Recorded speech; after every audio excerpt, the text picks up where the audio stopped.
going to continue the viewpoint, how the artist, where the artist seen from, is very important. And so, if there's a tree in the way, if there's signs, are they coming up a walkway onto the art?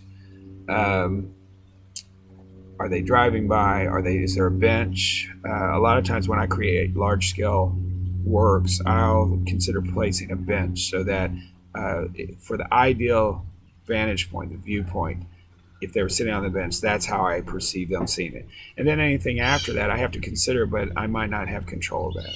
So someone that's driving on the road will see it maybe, half a mile away. Well, I'm not going to design for that person because I know eventually they're going to get to where I'm designing it for. But you got to imagine what it would look like and take that into consideration. And then the last thing you'll consider for this is the cost. And the cost is something you have to consider. And you're going to say, well, Scott, I don't know. Well, no artist knows. They just have to research. They go like, oh, okay, I'm going to use this much wood or this much metal, or I'm going to need these I-beams here. Or and you call and say, how much would it cost me for a 8-foot long I-beam? And I'm going to need 6 of them. And you start putting together the cost so you can have an idea. If you ever create a work of art and you want to place it publicly, you got to know what it's going to cost you because you don't know what to charge if you don't. Once again, go back to an easier, more manageable idea of a painting. You know what the paint costs you, the brush costs you, the cleaner, the canvas, the hanging wire on the back. Okay, it's going to cost me $60 to produce this painting. So if you ever did want to sell it, you want to at least make $60, right?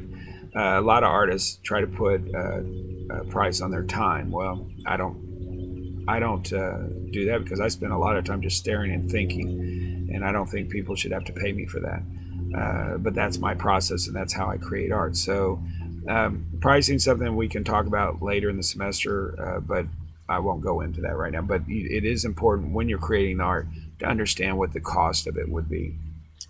All right, so that's your first sculpture. You are going to present the maquette at our class meeting, which is once again Thursday, June 11th.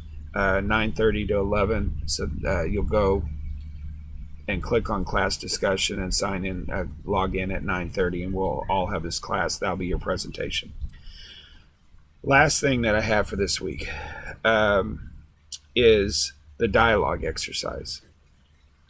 And the dialogue exercise, I've mentioned, I have a little presentation lecture on dialogue of art, and I talk about it, and it's very important, so this is why I'm emphasizing it.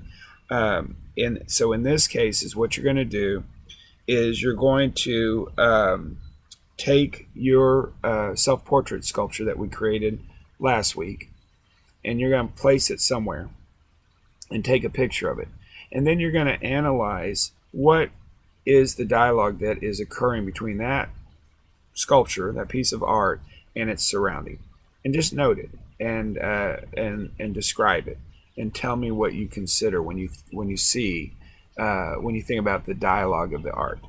And that'll be due Monday, June 15th. And you can submit that by just, you can do it through that assignment as a document. I want the statement typed. It doesn't have to be long, but I want it to be in depth. I want it to be considered. And or you can just email it to me as a document, PDF, Word doc, something like that.